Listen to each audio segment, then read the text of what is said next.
Now, from the WVLG studios, it's Jack Hammer, D, and Director of Recreation and Parks, John Rohan.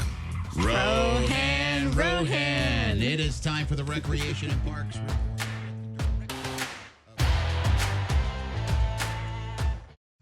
It is a little wet out there, but that's okay. Still got plenty of stuff going on in the Village's Recreation and Parks Department.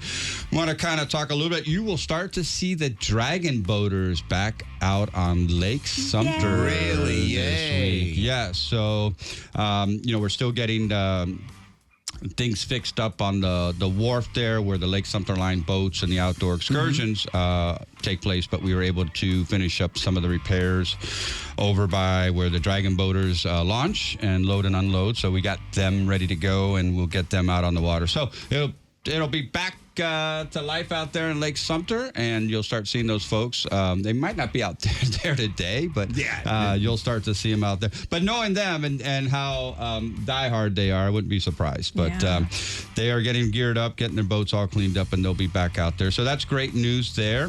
Senior Games registration is underway. And the game's coming in April. And also registration is open for our third and final running of the squares. Spanish Springs? That's right. Spanish Springs Town Square. It'll be on Saturday, April 19th. Okay. Race time is at 8 a.m. And we've averaged over 1,000 registered participants for the first two. So Brownwood and Lake Sumter had over 1,000 runner walkers. So we expect another great turnout to finish out the season. Do you see different faces at each of these? Because there's a lot of new residents in the villages. You know, we have our regulars. We have folks that have been doing it almost from the beginning. Wow. So it's pretty impressive. And then, of course, that is Easter weekend. So, that's where we get the grandchildren, the children, grandpas, great-grandpas. I mean, it's Spanish Springs is just all of them are great routes. Spanish Springs Town Square is a beautiful route as well. And a lot of energy there, being at its Easter weekend. A lot of folks are in town. And we do have a lot of first-timers, just like we have a lot of first-timers registering for the senior games. Probably close to 60%, give or take, are first-time senior games participants. So that's a great sign because that's part of the sustainability and keeping those programs going. You get folks who are the regular participants continue to show up and support these wonderful programs and events. And then we get our first timers who come in, and then hopefully 5, 10, 15, 20 years, they're out there still doing the same thing as our ongoing participants. So that's why we create these events and opportunities, which is also true for the Outdoor Expo. That's been going on for probably well over 20 years now as well. And that's on February 28th. That's the Friday. And then on March 1st, from 10 a.m. To 3 p.m. at Everglades. And if you've never been to the Outdoor Expo, it's a focus on outdoor sports, parks. We have display people there from the state park's going to be there. Okay. Fishing club will be there, archery. It's kind of more your outdoor recreation type stuff. Okay. There'll be a lot of sporting things covered, but it's really to highlight outdoor activities and programs. But it's all set up inside and outside as well. And then our district offices are officially open. So we have an open house scheduled on Thursday the 27th from 2 to 4 p.m. The address is 3571 Kiesel Road. It was formerly the Street of Dreams building down there at Brownwood Paddock Square. Oh, okay. Yep. So come on down. You can't miss it. It's a beautiful location, great setup. Come meet the staff and kind of get some information about all the different services that are offered there at the new offices. And we're really excited about being in there and the location as well. It's working out very, very well for all of us.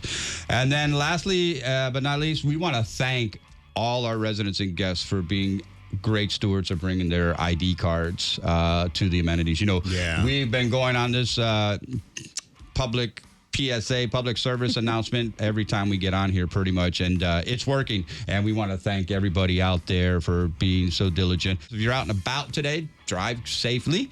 Roads are a little wet.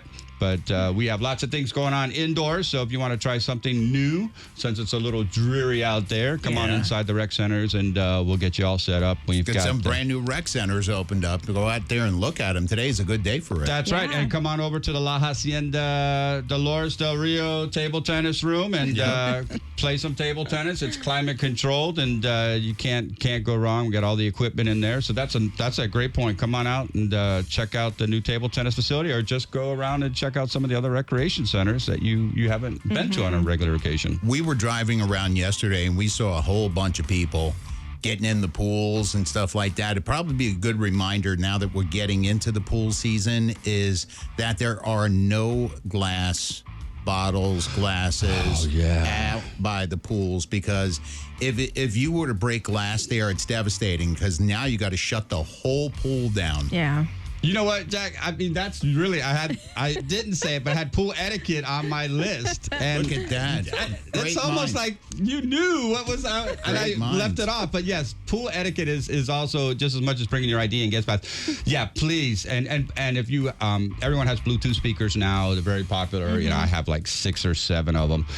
But also earbuds are good at the pool. These are public swimming facilities. And, I was talking about jazz. Me and you may like jazz, but he likes, hardcore metal, Metallica. Oh, yeah. No, she's into gangster rap. That's right. That's right. So, right here, we got different flavors of music. And so be courteous of your fellow residents there. And if you do bring your Bluetooth, keep it at a volume that's basically, at your chair area, because it's courtesy. It's people want to come there, and the pools are for everyone's personal use and relaxation, enjoyment. And yes, the glass is a huge issue. No glass on those pool decks, because it really shuts down the whole situation for a while. So, but everyone's doing a great job out there helping us have safe, enjoyable, fun facilities, and get that Rec and Parks publication. Get on our website districtgov.org and learn about all the great things going on, because they're here for the residents. So that's why we're here, and that's what we're here to do. We'll see you guys next Monday. All right, or somebody will be here. But love you guys, and thanks for letting me get on here. It's always fun. Bye. There he goes, the Executive Director of Recreation and Parks. The looks like there was a movie out called The Cheap Detective. He looks like a detective in those glasses, John Rohan. Hey, join WVLG each weekday at 2.